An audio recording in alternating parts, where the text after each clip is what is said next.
Que a graça e a paz do nosso Senhor e Salvador Jesus Cristo reine em cada vida, cada coração. Que bom que nós estamos mais uma vez aqui para falarmos sobre assuntos atuais, relevantes para as nossas vidas à luz da Palavra de Deus. E hoje, o tema de hoje, não, todo sábado o tema é maravilhoso, né? Mas o de hoje é excepcional. É o fruto que nos torna mais parecidas com Jesus. E qual o nosso desejo? É nos parecer mais com aquele a quem admiramos, com aquele a quem nós amamos, com aquele a quem nós nos achegamos. E nós, como criaturas transformadas por Cristo Jesus, precisamos resplandecer o seu brilho. E aqui estamos nós para falar justamente sobre isso.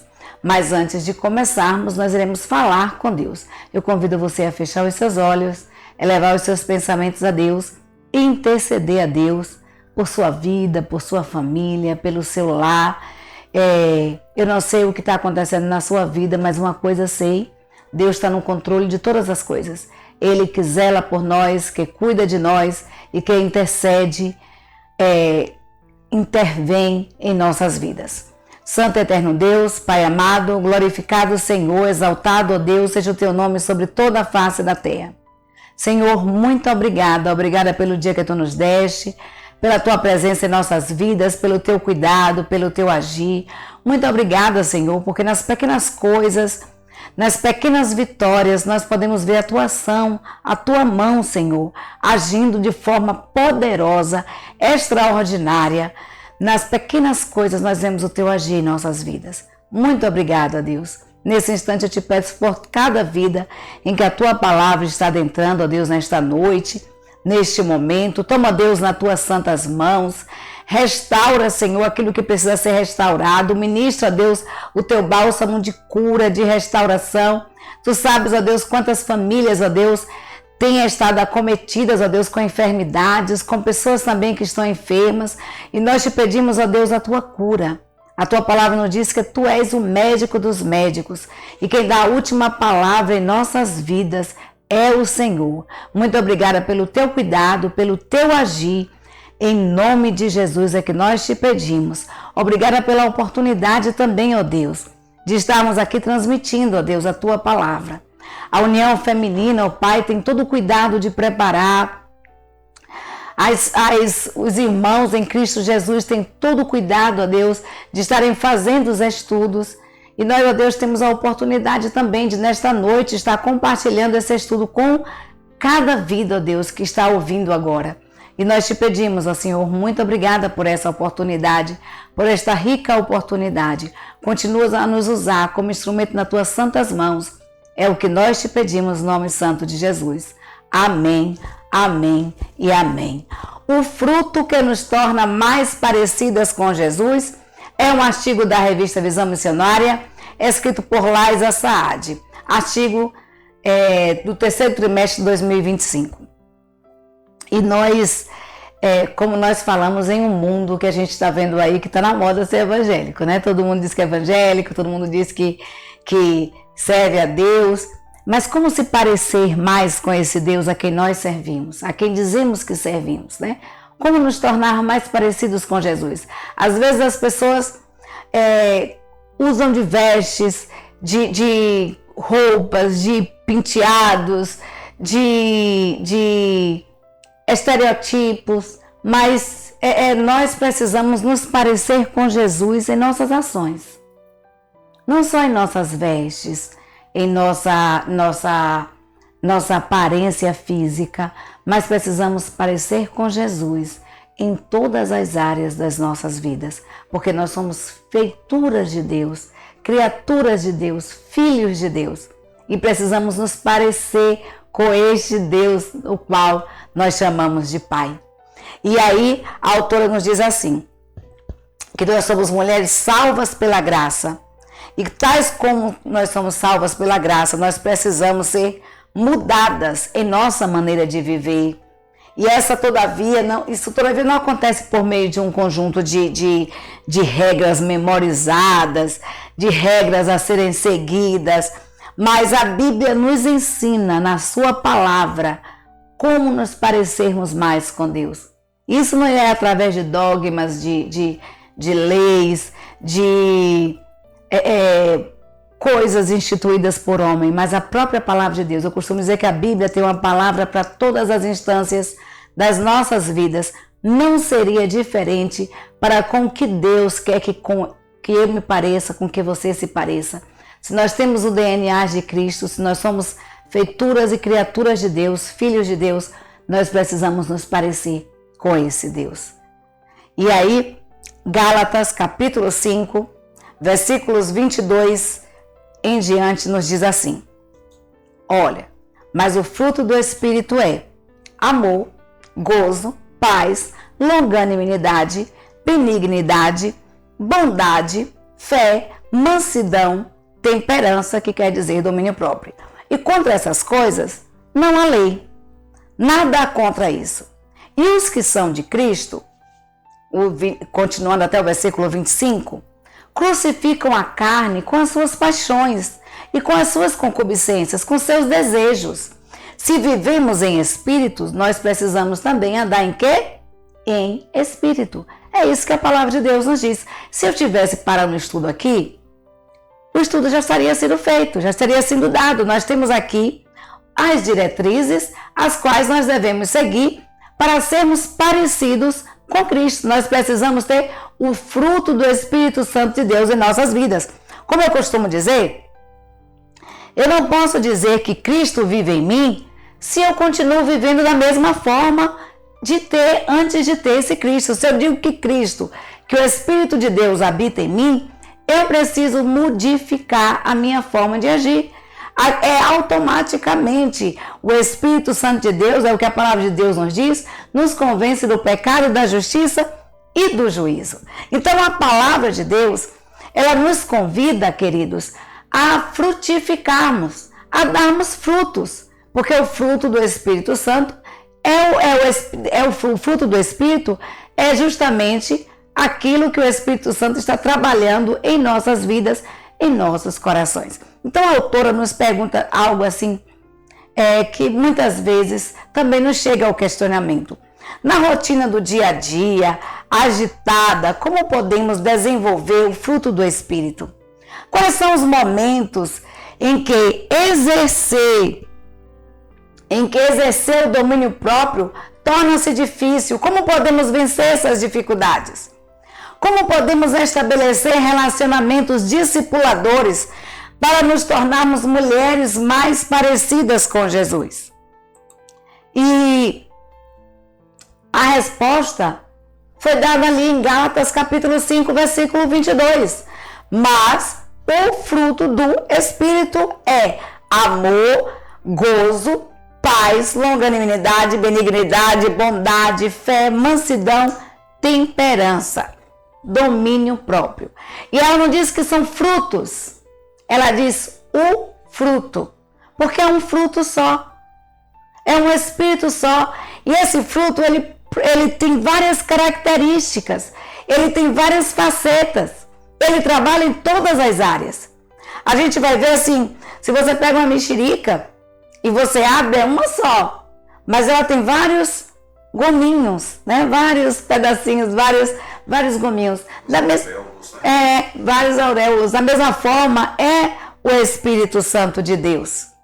É um fruto só, é um Espírito só, produz um fruto só, mas esse Espírito, ele trabalha em todas as áreas. Eu não posso dizer que tenho o fruto do Espírito Santo, que eu tenho amor, paz, alegria e não tenho o restante. Porque o fruto não é pela metade, ele é completo. É isso que a palavra de Deus nos diz. Então, Gálatas nos apresenta uma lista de 9 características que fazem parte do fruto do Espírito Santo. São 9 atributos que cada cristão precisa desenvolver em sua vida por meio da ação do Espírito Santo de Deus. Então, se torna mais parecido com Jesus quando nós nos deixamos que o Espírito Santo de Deus nos lapide, transforme as nossas vidas, modifique a nossa forma de pensar, a nossa forma de agir, a nossa forma de viver. Então nós vamos falar justamente sobre cada um desses frutos do Espírito Santo, que é o que a autora ela apresenta aqui para nós. E o primeiro fruto é o amor.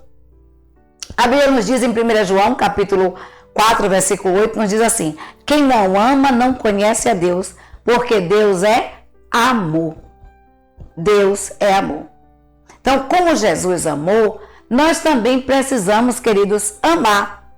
O amor de Deus é um amor totalmente imerecido. É pela graça. É pela graça. Graça é justamente isso. Favor imerecido. É algo que Deus estende a mim e a você, mesmo nós sendo pecadores. Deus nos ama. A Bíblia diz que Deus nos amou primeiro. Deus nos amou primeiro. E o amor de Deus é um amor sacrificial. Um amor que é paciente, que é bondoso, que não maltrata, que não busca seus próprios interesses, que não se irrita facilmente, não guarda rancor. É um amor disposto a sofrer, a confiar, a esperar, a suportar todas as coisas e a entregar o seu único filho para morrer na cruz por mim e por você. Então é isso que é o verdadeiro amor. E a gente vai ver isso em 1 Coríntios capítulo 13, versículos 4 a 7, nos diz assim: olha, o amor é paciente, o amor é bondoso, o amor não inveja, não se vangloria, não se orgulha, o amor não maltrata, não procura seus interesses, não se ira facilmente, não guarda rancor. O amor não se alegra com a injustiça, mas ele se alegra com a verdade. O amor tudo sofre, tudo espera, tudo suporta. Então esse amor assim, ele requer renúncia, ele requer abnegação, ele requer sacrifício. Então é um amor disposto a abrir mão dos seus interesses, é isso que a autora nos diz, em prol dos interesses dos outros. É um amor disposto a andar uma milha. E se o nosso inimigo pedir para a gente andar uma milha, para a gente andar duas, né? Se bater numa face, para a gente oferecer a outra. Então, Mateus 5,39, ele nos diz que, é isso que a Bíblia nos diz: olha, resistai ao mal, mas se qualquer que te bater numa face, oferece outra. Aí a gente vai ver que o amor não é somente para aqueles que merecem, mas também para aqueles que não merecem. O amor, ele não é condicional. O amor, eu não vou amar você porque você me ama. Eu preciso te amar independente de você me amar ou não. É amor. Amor é isso. Amor é amar os inimigos. É amar aqueles que nos prejudicam. A Bíblia nos diz em Mateus 5,44, diz: olha, eu porém vos digo, amai os vossos inimigos. Bendizei os que vos maltratam. Fazei bem uns ao que vos odeiam. Orai pelos que vos maltratam, pelos que vos perseguem, para que esses também sejam filhos de Deus, do vosso Pai que está nos céus. Então não basta amar, queridos, é preciso amar como Jesus amou. Amar quem nos ama é muito fácil. Desejar bem a quem nos deseja bem é muito fácil. Desejar bem, amar bem, se orgulhar da pessoa que nos deseja bem, que nos elogia, é muito fácil. Mas amar a quem nos maltrata, amar quem fala mal, não guardar rancor, não se irar facilmente, isso é muito, muito difícil. Só é possível, queridos, com o Espírito Santo de Deus, porque é preciso amar como Jesus amou. E como Jesus amou, nós precisamos ter um coração perdoador. Como é difícil perdoar, como é difícil perdoar.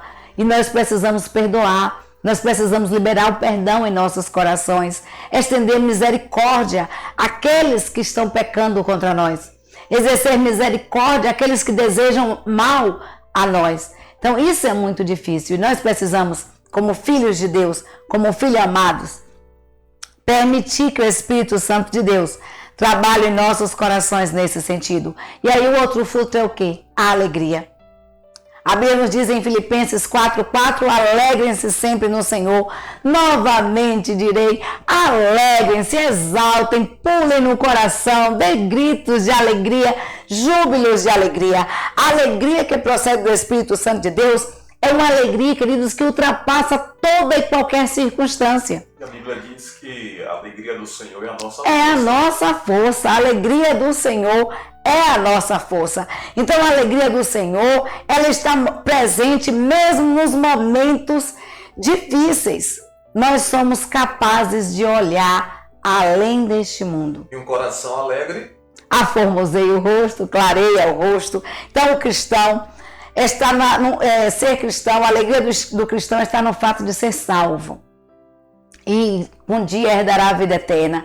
É isso que a autora diz. E em lugar onde não haverá mais morte, nem dor, nem tristeza, nem pranto. Então essa alegria que motivou o apóstolo Paulo a escrever e dizer assim aos filipenses, olha, isso Paulo estava preso.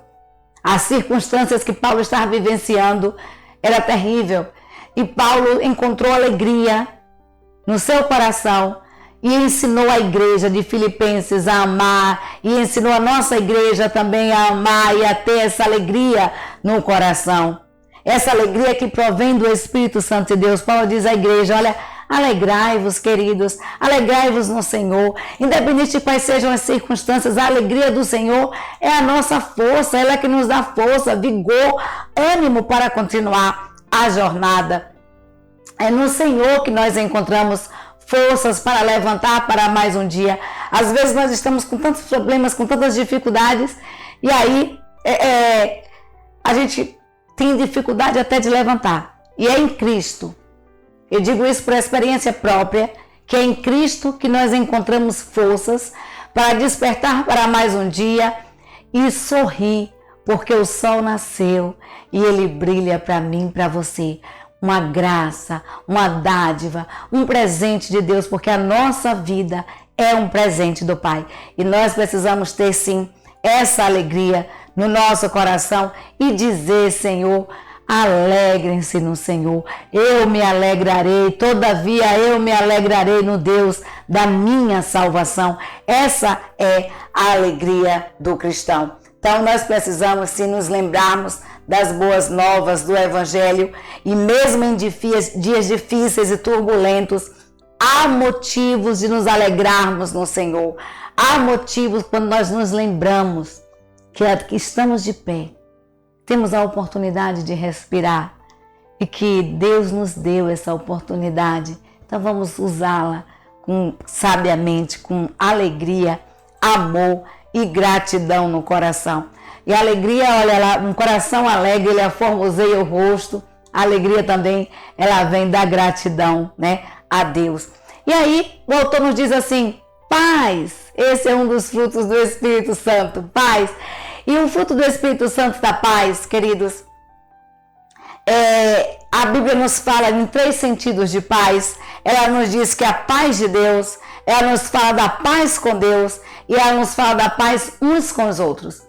E a gente imagina que às vezes paz tá numa rede, à beira do mar, né? Vendo as ondas irem e voltarem.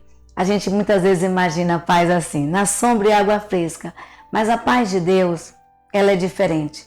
A paz de Deus é você encontrar estabilidade, tranquilidade, em meio às tribulações, em meio às dificuldades, em meio às perseguições, em meio às aflições da vida. E aí a Bíblia nos fala sobre esses 3 sentidos, que é a paz de Deus, a paz com Deus e a paz com os outros. A paz de Deus é a paz que Deus nos dá em meio às circunstâncias da vida. A paz que excede a todo entendimento e que guarda a nossa mente, o nosso coração em Cristo Jesus. E mesmo quando tudo vai mal, mesmo quando não parece haver solução, nós encontramos paz. Nós vamos ver que Jesus Cristo, quando ele foi levado ao matadouro, ele não perdeu o controle. Ele não gritou. A Bíblia diz que ele foi levado como ovelha muda ao matadouro, né? Quando Cristo foi ali para a cruz do Calvário, ele foi desse jeito. Ele estava em paz. Sabia das injúrias, dos maltratos que sobrevieram, que estavam sobrevindo à sua pessoa. Estava levando uma cruz pesadíssima, mas estava em paz, acalmando intercedendo por nós e por aqueles até mesmo no último momento. E essa paz que excede a todo entendimento é a paz de Deus. É a paz que Deus dá. Essa estabilidade emocional, essa tranquilidade, essa forma de não se desesperar em meio às aflições e circunstâncias da vida. Às vezes parece, essa semana que eu cheguei na escola, eu falei assim, gente, parece que eu vim daquele jeito. Eu ainda brinquei assim, parece que eu vim rezada. Aí a minha diretora disse, rezada não. Você veio orada, debaixo da proteção do sangue de Cristo. Eu falei isso mesmo, porque eu levanto de manhã cedo para orar, né? Mas parece que há tanta coisa assim acontecendo de uma vez só em nossas vidas. E manter a estabilidade emocional em meio ao mal que nos rodeia, em meio a tudo, em todas as circunstâncias, aos vendavais, aos maremotos e terremotos da vida, é a paz de Deus que excede a todo entendimento. É dar estabilidade em meio ao caos. É dar tranquilidade em meio ao caos. E a paz com Deus é aquela que Cristo alcançou na cruz, nos reconciliando com Deus. A Bíblia nos diz que nós, outrora, nós éramos filhos da desobediência e que estávamos separados de Deus, afastados de Deus. Mas fomos reconciliados com Deus em Cristo Jesus, para que hoje eu e você tenhamos paz com Deus. Então, a Bíblia nos fala da paz de Deus, que excede a todo entendimento, da paz com Deus, que foi aquela paz que Cristo nos deu ao derramar o seu sangue na cruz do Calvário, nos reconciliando com Deus. Então, aí Cristo encerrou, né? Tirou a nossa inimizade de Deus e nos reconciliou com Deus, e nós fomos reconciliados através do sangue de Jesus Cristo. E por fim, a Bíblia nos fala de termos paz uns com os outros. Então, a paz de Deus, que excede a todo entendimento, e a tranquilidade, a estabilidade emocional em meio ao caos. A paz com Deus, que nós fomos reconciliados com Deus pelo sangue de Cristo Jesus. Outrora nós éramos das trevas e hoje nós estamos na luz. E agora, a paz que nós devemos ter uns com os outros. E aí, Tiago, capítulo 4, versículo de 1 a 3, nos diz: de onde vêm as guerras e as pelejas entre vós? Porventura não vem disto, a saber, dos vossos deleites, que nos vossos membros guerreiam? Não cobiçais e nada tendes, matais e sois invejosos. Cobiçais e nada tendes, matais e sois invejosos, e nada podeis alcançar. Combateis e guerreais, e nada tendes, porque não pedis.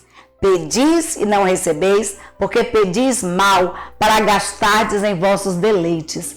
É isso que a Bíblia nos diz. Olha, parece até uma contradição. A Bíblia nos diz assim, ó, tudo que pedimos ao Pai, crendo nós receberemos. Tudo aquilo que pedimos com fé. Mas também a Bíblia nos diz, querido, que muitas vezes nós pedimos a Deus e não recebemos, não é porque nós não temos fé, é porque nós estamos pedindo para os nossos próprios deleites. Então a Bíblia nos fala a respeito da paz que nós devemos ter uns com os outros. E a Bíblia fala, gente, de onde que vêm as guerras? De onde vêm as guerras? De onde vêm as pelejas, as brigas? Não são dos nossos corações, não é do nosso interior que vem isso, a saber dos nossos deleites, das nossas vontades, dos nossos membros que guerreiam entre si, das nossas cobiças. E aí a Bíblia fala, vocês cobiçam, vocês matam, vocês são invejosos, vocês não podem alcançar nada, porque estão combatendo e guerreando, e nada tem porque vocês não estão pedindo de forma correta, não estão agindo de forma correta. Quantas pessoas não estão se degladiando, inventando, murmurando, falando uns dos outros? Quantos irmãos não conseguem sentar juntos?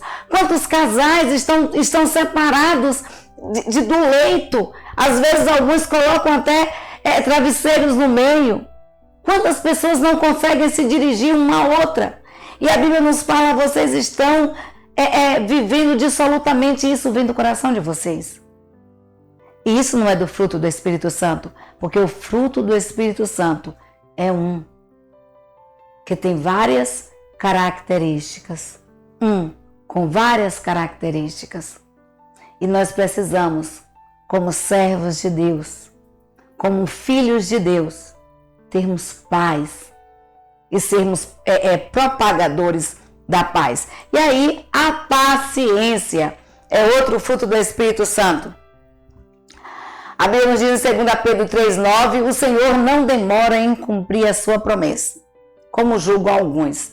Pelo contrário, Ele é paciente com vocês, não querendo que ninguém se perca, mas que todos cheguem ao arrependimento. Podemos citar aqui, a autora diz que ela pode citar 3 aspectos da paciência. O primeiro aspecto é suportar o sofrimento. Assim como Jesus suportou o sofrimento na cruz, nós devemos suportar os sofrimentos pacientemente, as nossas tribulações neste mundo. A Bíblia nos diz, no mundo tereis aflições, mas tem de bom ânimo, sejam pacientes. Eu venci o mundo. E aí o segundo aspecto da paciência é a capacidade de tolerar uns aos outros. Pedro diz que Deus é paciente, né? Isso que a Bíblia nos diz em 2 Pedro. E a Bíblia também nos convida a suportai-vos uns aos outros. Precisamos ter paciência, queridos, para suportar o outro, para suportar a fraqueza, para ajudar. E Ele tem paciência diariamente para conosco. E Ele nos chama pacientemente ao arrependimento. E nós precisamos também tolerar uns aos outros, sermos misericordiosos com o nosso próximo, com nossos irmãos, assim como Deus é conosco. E o terceiro aspecto que a autora aqui nos apresenta da paciência diz respeito à capacidade de não sermos apressados, mas capazes de esperar o tempo do Senhor. A gente vai ver que Abraão, o pai da fé, antes de ser, o pai da fé, Abraão, na promessa de Deus ali de ter um filho, ele quis dar uma mãozinha para Deus. Muitas vezes ele cansou, juntamente com Sara, de esperar, essa promessa. Deus falou, vou estar demorando muito, vou dar um jeitinho. Às vezes acontece isso com a gente. E Abraão, a gente vai ver a história de Abraão, que Abraão teve Ismael e também teve a Isaac. Mas Isaac era o filho da promessa. Ismael foi o filho da desobediência de Abraão. Ismael foi fruto da mãozinha que Abraão deu para Deus. E isso acabou tendo um problema no casamento depois, uma discórdia, as confusões, porque Abraão quis ajudar a Deus. E muitas vezes acontece isso conosco. Às vezes a promessa de Deus, querida, às vezes não. Deus cumpre as suas promessas em nossas vidas, independente de quais sejam o tempo, quais sejam as circunstâncias, quais sejam os momentos que nós estamos vivenciando. Então, a Bíblia nos diz que um ano para Deus é como 1000 anos, um dia para Deus é como 1000 anos e 1000 anos como um dia. O nosso tempo não é o tempo do Senhor, mas uma coisa eu digo para vocês, se Deus prometeu, Ele cumpre. E nós precisamos ter a paciência de esperar as promessas de Deus serem cumpridas em nossas vidas. Porque quando nós tentamos dar uma mãozinha para Deus, acabamos dificultando. É isso que acontece. Acabamos tendo esse contratempo. Ao invés de ajudar, acabamos piorando a situação. E a Bíblia nos diz que Deus ele trabalha por aqueles que esperam nele. Isaías capítulo 6, Isaías 64, versículo 6 nos diz assim, que desde os tempos antigos ninguém ouviu, nenhum ouvido percebeu e nenhum olho viu um Deus além desse Deus que trabalha por aqueles que nele esperam. Deus trabalha por você. Deus trabalha por mim. E o tempo de Deus, ele é perfeito. Mas o tempo de Deus não é o meu tempo nem o seu, é o de Deus. E o terceiro fruto, um fruto, um dos frutos do Espírito Santo, que são 9, nós já estamos aqui no 6º, se não estou enganado, é amabilidade. Amabilidade. Seja a amabilidade de vocês, é isso que Filipenses nos diz, 4:6. Seja a amabilidade de vocês, que amabilidade é a bondade, né? Essa amabilidade aí, essa bondade de vocês seja conhecida de todos, porque perto está o Senhor. A amabilidade ou a benignidade, queridos, é uma característica do fruto do Espírito Santo, relacionada à maneira como nós tratamos uns aos outros, como nós tratamos o nosso próximo. Ser amável é cuidar da pessoa, é ser gentil. Eu costumo dizer que quem ama, cuida. É estar presente, é estar atento às necessidades, é colocar muitas vezes as necessidades do outro acima das nossas próprias necessidades. E ela disse isso hoje mesmo para mim, quem ama, cuida. Eu disse, graças a Deus que nós cuidamos um do outro. Exatamente, eu sempre falo, né? Quem ama, cuida. E eu falei agora de tarde mesmo, meu esposo, falei, amor, quem ama, cuida. Quem ama, zela, né? Então essa amabilidade, essa bondade é isso, é cuidar, é zelar, é estar disposto a abrir mão da nossa própria rotina, da nossa agenda, a fim de doar o nosso tempo para ouvir, para aconselhar, para ser um ombro amigo, para ajudar o próximo, é oferecer consolo, carinho, gentileza, durante o nosso ministério aqui terreno, é a forma, a amabilidade é isso, bondade é isso, queridos, é a forma como nós nos relacionamos um com o outro, e isso reflete, essa bondade, essa benignidade, ela reflete em nós, né? E aí vem a questão da bondade, que a amabilidade é isso, a benignidade. E agora a Bíblia nos fala sobre bondade. Bondade é sabermos que todas as coisas cooperam para o bem daqueles que amam a Deus e são chamados segundo o seu propósito. É isso que nos diz Romanos 8:6. Deus é bom. Tudo que Ele faz, Ele é bom. E ainda que o mal exista no mundo, Deus faz com que até as circunstâncias ruins cooperem para o bem dos seus filhos. E isso eu tenho por experiência própria também, né? Às vezes as pessoas tentam nos fazer mal. Às vezes as pessoas tentam dificultar as nossas vidas. E armam todo um imbróglio, toda uma armadilha, toda uma trama para nos colocar ali, para que aquilo ali nos atinja de forma avassaladora. Mas quando nós entregamos na mão de Deus, quando nós confiamos as nossas vidas a Deus, quando nós sabemos agradecer a esse Deus e compreender que Deus está no controle de todas as coisas, que é Ele que move as águas, que é Ele que está no controle das nossas vidas, Deus cuida de nós. Deus é bom. É uma característica de Deus. Deus é bom. Então, mesmo as coisas que as pessoas tentam fazer ruim, mesmo as coisas que são ruins, há o agir de Deus em nossas vidas a nosso favor para torná-las boas. Então, Deus transforma o mal em bem. Deus transforma a alegria, a tristeza em alegria, o choro em riso, o sofrimento em glória, a morte em vida. E é dessa forma que nós somos chamados, queridos, a sermos bondosos. Muitas vezes isso significa, isso que a autora diz, retribuir o mal com o bem. Em vez de revidar na mesma moeda, significa retribuir o mal com o bem. Significa abrir mão do direito de vingança e esperar que a vingança ela vem do Senhor. Mas ele me bateu. A vingança vem do Senhor. Mas ele falou mal de mim. A vingança vem do Senhor. Mas ele xingou minha mãe. A justiça vem do Senhor. A justiça vem de Deus. E é exatamente isso. A gente vai ver exatamente isso na cruz. Né? Deus venceu, Jesus Cristo venceu o mal com quem? Com o bem. A gente vai ver que na cruz ali Cristo foi caluniado, xingado, esbofeteado, cuspido, furado com uma lança, humilhado, zombado, escarnecido. E o que foi que Cristo fez? Pai, perdoa-lhes, porque eles não sabem o que fazem. E aí, Deus, através do sangue de Cristo derramado na cruz do Calvário, nos reconcilia com Ele. Olha que coisa, que amor, que bondade, que coisa extraordinária. Como nós, como servos de Deus, como filhos amados, que temos o fruto do Espírito Santo em nossas vidas, precisamos ser bondosos, precisamos retribuir o mal com o bem e entregar na mão de Deus, porque a justiça pertence a Deus. Mas não é entregar na mão de Deus assim, não. Senhor, o Senhor está vendo. Olha, eu quero que o Senhor derrame fogo do céu e consuma a todos. Não é isso, não.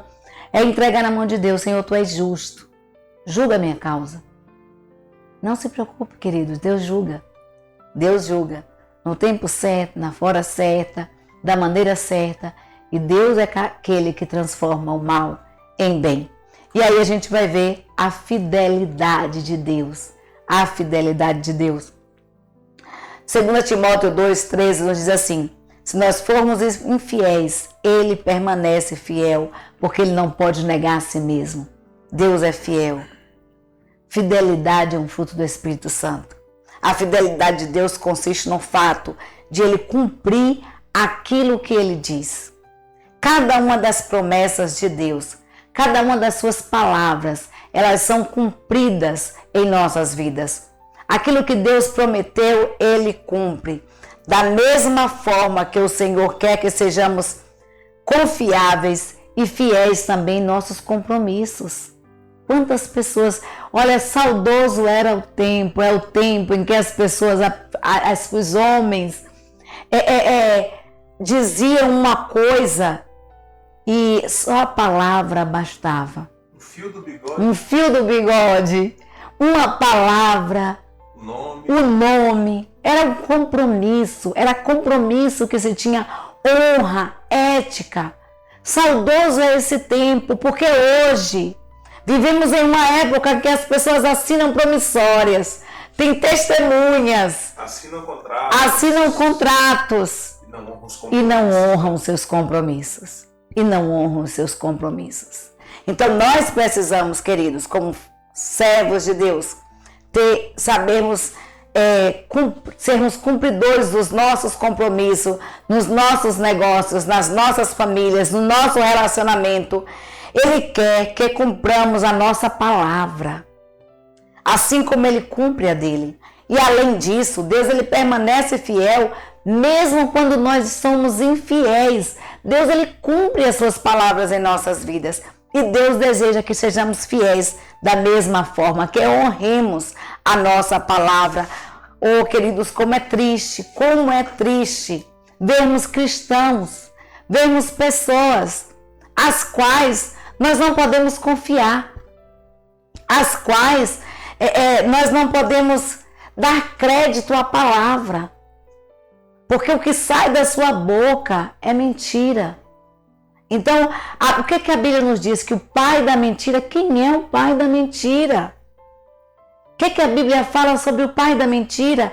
Então, muitas vezes, tem cristãos quebrando suas promessas, quebrando suas palavras, suas alianças, nos seus relacionamentos, no seu dia a dia, no seu trabalho. E a Bíblia nos convida a sermos fiéis, porque Deus é o nosso modelo de fidelidade. E é esse tipo de fidelidade que Ele chama a mim e a você.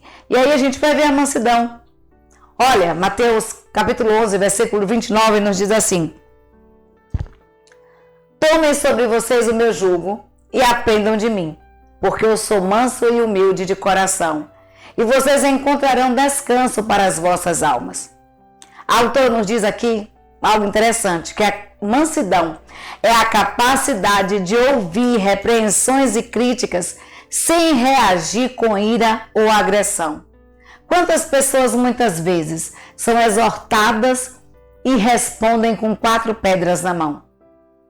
Quantas pessoas às vezes são repreendidas, são chamadas a atenção, e quando a gente fala aqui em crítica, não me refiro apenas às destrutivas, mas críticas construtivas. E que a gente não tem como acessar aquela pessoa para que essa pessoa cresça, porque essa pessoa responde com ira, né? E não com brandura no seu coração. A Bíblia nos convida a sermos mansos, a sermos humildes, assim como Jesus Cristo ele fazia.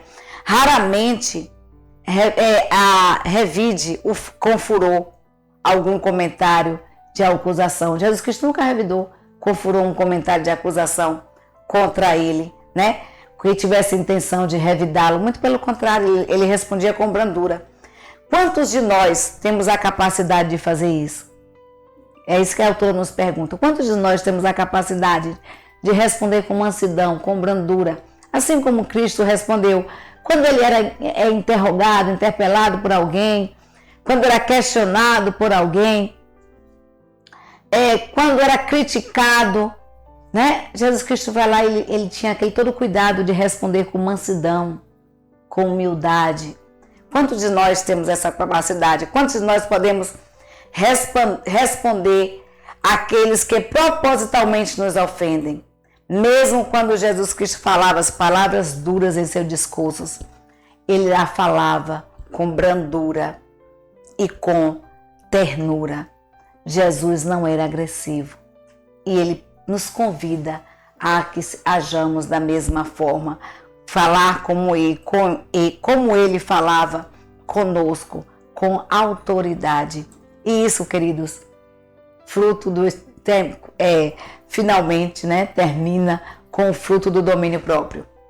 A Bíblia nos diz o seguinte: porque as obras da carne elas são manifestas. É isso que Gálatas capítulo 5, 19 e 20 nos diz. Olha, as obras da carne elas são manifestas. Quais são as obras da carne? O adultério, a fornicação, a impureza, a lascívia, a idolatria, a feitiçaria, as inimizades, as contendas, os ciúmes, as iras, as pelejas, as dissensões e as heresias. Essas são as obras da carne.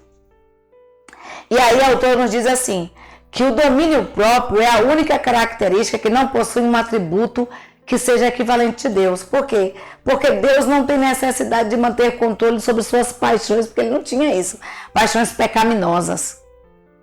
Uma vez que Jesus Cristo, em Cristo não havia pecado. É isso que a autora diz. Então, um aspecto, mas eu vejo também assim, esse domínio próprio como é fruto do Espírito Santo de Deus, porque a gente vai ver que Cristo, ele tinha domínio de suas ações, de suas emoções. Não é simplesmente um autocontrole. Exatamente. Mas é dominar, ir além, né? Ir além. É mostrar controle. E aí a autora fala controle das paixões pecaminosas, um aspecto do fruto do Espírito do Santo que aponta a questão do domínio próprio consiste na capacidade de manter controle sobre os desejos da carne. Dessa forma, é crescer, é buscar a ser semelhante ao caráter de Cristo. É ir em busca do poder que só o Espírito Santo de Deus nos dá, porque nós não somos capazes, queridos, por nossa força de nos dominarmos, não. Porque vivemos em pecado, é isso que a Bíblia nos diz, e que nosso corpo milita carne e espírito. E há uma briga constante entre carne e espírito que nós... Habitamos no mundo pecaminoso. Exatamente, pastor, nós habitamos em um mundo pecaminoso. Então, nós manter controle da nossa língua, do nosso temperamento, evitar a ira, comportamentos explosivos, palavras ásperas. Muitas vezes isso vem do nosso interior, do nosso apetite, que vem aquela coisa que nós precisamos ter esse controle. E aí a autora coloca aqui a questão da glutonaria, dos pensamentos, das imaginações, dos desejos sexuais impuros e nutridos fora do casamento. Então, é manter controle sobre isso. Isso vem da onde? Do Espírito Santo de Deus. Controlar isso vem do Espírito Santo de Deus. E a Bíblia nos diz que a carne é fraca. A carne, ela é pecaminosa, mas o Espírito Santo de Deus, ele é forte e nos vivifica. E é esse Espírito que nos dá condições de dominar os nossos impulsos. Ele está pronto, né? E ele está pronto ali para nos ajudar. E por fim, para guardar no coração, eu deixo o que está escrito em Efésios capítulo 2, versículo 8. Pois vocês são salvos pela graça por meio da fé. E isto não vem de vocês, é dom de Deus. Não vem de vocês. Não vem de nós, é dom de Deus. Oi. O fruto do Espírito, 9. As obras da carne, 13. Então, para quem acha que a maioria vê nesse caso, o fruto do Espírito nos concede a vitória. Portanto, queridos, produzir o fruto do Espírito Santo não é um esforço que fazemos para conquistar nossa salvação, mas uma demonstração de que já fomos salvos por Cristo Jesus e que estamos sendo transformados, que fomos salvos, que fomos selados com o selo do Espírito Santo, que estamos sendo transformados a cada dia por esse Espírito Santo, que trabalha em nossas vidas e que lapida os nossos corações, nos deixando de acordo à vontade de Deus. Que Deus nos ajude a sermos, a frutificarmos, a produzirmos o fruto do Espírito Santo e nos tornarmos mais e mais parecidos com Deus. Que Deus nos abençoe, que Deus nos conceda uma semana de paz na sua presença, que o Espírito Santo de Deus esteja trabalhando em nossas vidas, nos nossos corações, tirando tudo aquilo que não lhe agrada, tudo aquilo que não lhe louva, que Deus esteja moldando as nossas vidas, o nosso caráter, a nossa forma de viver e que possamos viver para como que fomos chamados para a glória de Deus, sabendo que nós fomos salvos pela graça. E que isso vem por meio da fé. Não vem de nós, mas é um dom de Deus. É um dom de Deus, é um favor imerecido do Pai, é um presente de Deus que Deus deu a mim e a você. E que esse Deus abençoe a sua vida, transforme a sua vida, transforme o seu lar, sustente a sua vida, a sua família. E que esse Deus esteja intervindo aonde necessita da sua intervenção. Que Deus te abençoe e te dê uma semana de paz. Nosso muito obrigada a você que nos assiste. O nosso muito obrigada a você que se inscreveu no canal. E você que não se inscreveu ainda, se inscreve aí no canal, né? Nós temos muitos inscritos, mas falta você. Compartilhe a revista a União Feminina Missionária. Ela tem, nós costumamos falar que ela tem esse compilado nessa revista. E esse artigo, ele não foi escrito por mim, ele é um artigo de Laisa Saad. Ele encontra na revista Visão Missionária, terceiro trimestre de 2025, entre as páginas 22 e 24. Nosso muito obrigado aí ao pastor Robson, que nos ajuda aí na gravação e na produção e edição do vídeo. Nosso muito obrigado a você que se inscreveu no canal. E vamos sim continuar orando, porque juntos em oração nós somos mais fortes. Um beijo e um abraço para você.